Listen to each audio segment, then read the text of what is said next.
Joe Biden says that the leader of the Islamic State group has been killed in an overnight raid in northwestern Syria. Idlib province is close to the Turkish border, and US Special Forces stormed a building in the town of Atmi. This image was released by the White House. We see the President and the Vice President, together with military chiefs, all watching a live feed of the operation. And we've heard from Joe Biden.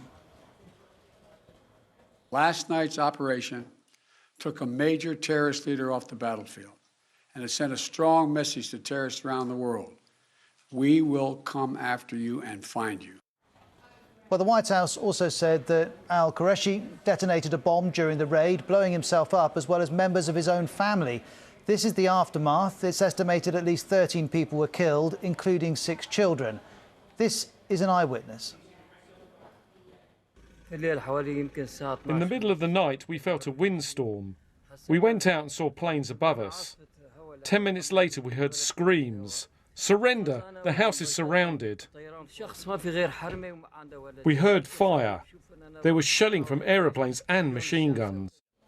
Well, here's more on what we know about this. Al-Qurayshi became the leader of IS in October 2019. He'd already played a major role in the 2014 jihadist campaign to kill and enslave the Yazidi religious minority in Iraq. He also oversaw IS's global operations. Have a listen to the assessment of the Pentagon spokesperson, John Kirby. Haji Abdullah was a very hands-on leader and involved in many day-to-day operations of ISIS, and certainly keenly interested in restoring the lethality and the higher op tempo that ISIS had once enjoyed. So his death, we believe, dealt a significant blow to ISIS. Well, here's more from our Middle East correspondent Anna Foster in Beirut. This was a late-night raid in the town of Atma, which is very close to the border with Turkey. And what we're told is that US Special Forces moved in using multiple helicopters. People who were living in the area reported hearing loudspeakers with messages in Arabic telling women and children to leave the area. What is also interesting to note is the amount of fighting that clearly happened on the ground. This was a well-fortified position, and we're told that when US Special Forces troops moved in, that there were fighters ready to try and repel them on the ground. Those fighters had vehicles with anti-aircraft guns mounted on them, and they put up stiff opposition to that US raid. Now, we were told very early in the morning by the Pentagon that that raid had been a success. We didn't know immediately exactly what that meant. They said that none of the US Special Forces had been killed or injured in that raid. What we do know, though, is that 13 civilians lost their lives. The Syrian White Helmets, who do humanitarian work in the area, told us that they had recovered 13 bodies, including 6 children and 4 women, and they'd also ferried various people to hospital who were involved in what was going on there. And then a few hours later, it was confirmed by the US President Joe Biden that they had killed the leader of the Islamic State group, Abu Ibrahim al-Qurayshi. He's been in charge of the group since 2019, since the previous leader, Abu Bakr al-Baghdadi, was killed in an almost identical raid to this one by coalition forces in Syria. Let's bring in the BBC's Gary O'Donoghue in Washington. Gary, we heard there from Anna talking about coalition forces in Syria. What is the degree of Joe Biden's military commitment to the situation there? Well, it's now pretty limited to sort of training and support.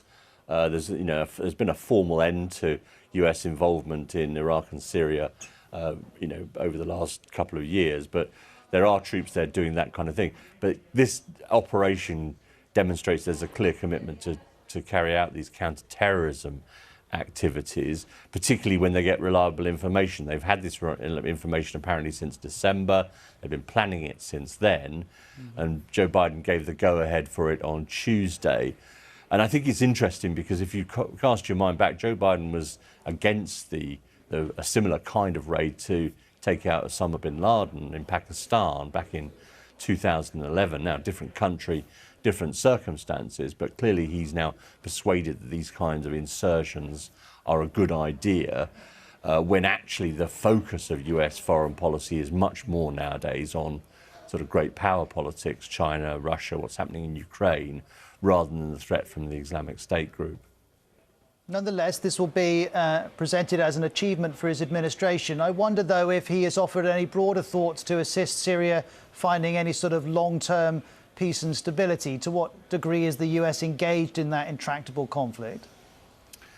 I think pretty silent and all that right now, to be honest. I think the American focus is not really on that part of the world, as you know, and the idea of not being involved in endless wars, as Joe Biden always puts it, is quite a big one here in Washington. So I don't think there's a lot of US involvement in that. They are, as I say, helping to cooperate and train and assist the Syrian Democratic Forces and the Kurdish forces in those parts of northern Syria and northern Iraq, in that sort of border area. But beyond that, I don't think there's a lot of involvement right now and a lot of focus.